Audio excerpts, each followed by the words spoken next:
ಪ್ರಿಯರೇ, ದಿನದ ಬದುಕಿಗೊಂದು ಕ್ರಿಸ್ತನ ಈ ದನಿ ನಮ್ಮೆಲ್ಲರಿಗೂ ಪ್ರೇರಣೆ ಆಗಲಿ. ಪೂಜಾ ವಿಧಿಯ ಸಾಧಾರಣ ಕಾಲದ ಮೊದಲನೆಯ ವಾರ, ಜನವರಿ 13, 2026, ಮಂಗಳವಾರ. ಸಂತ ಮಾರ್ಕನು ಬರೆದ ಪವಿತ್ರ ಶುಭ ಸಂದೇಶದಿಂದ ವಾಚನ. ಅಧ್ಯಾಯ 1, 21ರಿಂದ 28ರವರೆಗಿನ ವಚನಗಳು. ಆ ಕಾಲದಲ್ಲಿ ಯೇಸು ಶಿಷ್ಯರೊಂದಿಗೆ ಕಫೆರ್ನೌಮ್ ಎಂಬ ಊರನ್ನು ಸೇರಿದರು. ಸಬ್ಬತ್ ದಿನ ಬಂದ ಕೂಡಲೇ ಯೇಸು ಸ್ವಾಮಿ ಪ್ರಾರ್ಥನಾ ಮಂದಿರಕ್ಕೆ ಹೋಗಿ ಬೋಧಿಸತೊಡಗಿದರು. ಅವರ ಉಪದೇಶವನ್ನು ಕೇಳಿ ಜನರು ಬೆರಗಾದರು. ಏಕೆಂದರೆ ಯೇಸು ಧರ್ಮಶಾಸ್ತ್ರಿಗಳಂತೆ ಬೋಧಿಸದೆ ಅಧಿಕಾರವಾಣಿಯಿಂದ ಪ್ರಬೋಧಿಸುತ್ತಿದ್ದರು. ಅಲ್ಲಿ ದೆವ್ವ ಹಿಡಿದ ಒಬ್ಬನಿದ್ದನು. ಅವನು, ನಜರೇತಿನ ಯೇಸುವೆ, ನಿಮಗೇಕೆ ನಮ್ಮ ಗೊಡವೆ? ನೀವು ನಮ್ಮ ವಿನಾಶಕ್ಕಾಗಿ ಬಂದವರೇನು? ನೀವು ಯಾರೆಂದು ನನಗೆ ಗೊತ್ತು.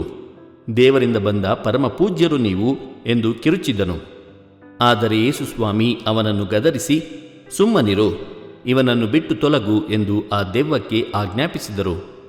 ದೆವ್ವವು ಆ ಮನುಷ್ಯನನ್ನು ಒದ್ದಾಡಿಸಿ ಗಟ್ಟಿಯಾಗಿ ಚೀರುತ್ತಾ ಅವನನ್ನು ಬಿಟ್ಟು ಹೋಯಿತು. ಜನರೆಲ್ಲರೂ ಆಶ್ಚರ್ಯಚಕಿತರಾದರು. ಇದೇನು ಹೊಸ ಬೋಧನೆ? ಈತ ದೆವ್ವಗಳಿಗೆ ಕೂಡ ಅಧಿಕಾರದಿಂದ ಆಜ್ಞಾಪಿಸುತ್ತಾನೆ. ಅವು ಈತ ಹೇಳಿದ ಹಾಗೆ ಕೇಳುತ್ತವೆಯಲ್ಲ ಎಂದು ಪರಸ್ಪರ ಮಾತಾಡಿಕೊಂಡರು. ಕೂಡಲೇ ಗಲಿಲೆಯ ಪ್ರಾಂತ್ಯದ ಎಲ್ಲೆಡೆಗೂ ಯೇಸುವಿನ ಸಮಾಚಾರ ಹಬ್ಬಿ ಹರಡಿತು. ಪ್ರಭುವಿನ ಶುಭ ಸಂದೇಶ. ಕ್ರಿಸ್ತರೇ ನಿಮಗೆ ಸ್ತುತಿ ಸಲ್ಲಲಿ. ಚಿಂತನೆ. ಪ್ರಭು ಯೇಸು ಕ್ರಿಸ್ತರಲ್ಲಿ ಆತ್ಮೀಯರೇ, ದುಷ್ಟ ಶಕ್ತಿಗಳನ್ನು ಮೆಟ್ಟಿ ನಿಲ್ಲಲು ಮನುಷ್ಯನಿಗೆ ದೈವಶಕ್ತಿಯು ಅತ್ಯಗತ್ಯ. ಪ್ರಿಯರೇ, ದುಷ್ಟಶಕ್ತಿಗಳನ್ನು ಮೆಟ್ಟಿ ನಿಲ್ಲಲು ಮನುಷ್ಯನಿಗೆ ದೈವಶಕ್ತಿಯು ಅತ್ಯಗತ್ಯ. ಮಾನವನ ದೌರ್ಬಲ್ಯ, ಅಪನಂಬಿಕೆಗಳೇ ದುಷ್ಟಶಕ್ತಿಗಳ ಬಂಡವಾಳ.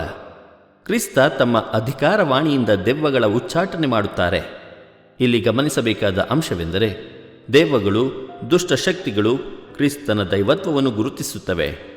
ಆದರೆ ಸುಮಾರು 400 ವರ್ಷಗಳಿಂದ ರಕ್ಷಕನ ಬರುವಿಕೆಯನ್ನು ಎದುರು ನೋಡುತ್ತಿದ್ದ ಯಹೂದ್ಯರು ಕ್ರಿಸ್ತನನ್ನು ಗುರುತಿಸಲು ಶಕ್ತರಾಗದೆ ಅವರನ್ನು ಸ್ವೀಕರಿಸದೆ ತಿರಸ್ಕರಿಸುತ್ತಾರೆ. ದುಷ್ಟಶಕ್ತಿಗಳ ವಿರುದ್ಧ ಹೋರಾಡಲು ಹಾಗೂ ಕ್ರಿಸ್ತನನ್ನು ಪರರಲ್ಲಿ ಗುರುತಿಸಲು ಅಗತ್ಯವಾದ ದೈವಾನುಗ್ರಹಕ್ಕಾಗಿ ಪ್ರಾರ್ಥಿಸೋಣ. ದೇವರು ನಮ್ಮೆಲ್ಲರನ್ನೂ ಆಶೀರ್ವದಿಸಲಿ. ಇದು ಧ್ವನಿ ಮಾಧ್ಯಮ ಮನೆಯ ಕೊಡುಗೆ. ಧ್ವನಿ ವಂದನೆಯ ಸ್ವಾಮಿ ಶಾಂತಕುಮಾರ್ ಜೆ, ಬೆಂಗಳೂರು ಮಹಾಧರ್ಮ ಕ್ಷೇತ್ರ. ಪ್ರಿಯರೇ, ಈ ಚಾನೆಲ್ ಅನ್ನು ಸಬ್ಸ್ಕ್ರೈಬ್ ಮಾಡಿ ಪ್ರತಿದಿನ ದೇವರ ವಾಕ್ಯವನ್ನು ಆಲಿಸುತ್ತಾ ಅದನ್ನು ಇತರರೊಂದಿಗೆ ಹಂಚಿಕೊಳ್ಳಲು ನಮಗೆ ನೆರವಾಗಿರಿ. ಧನ್ಯವಾದಗಳು.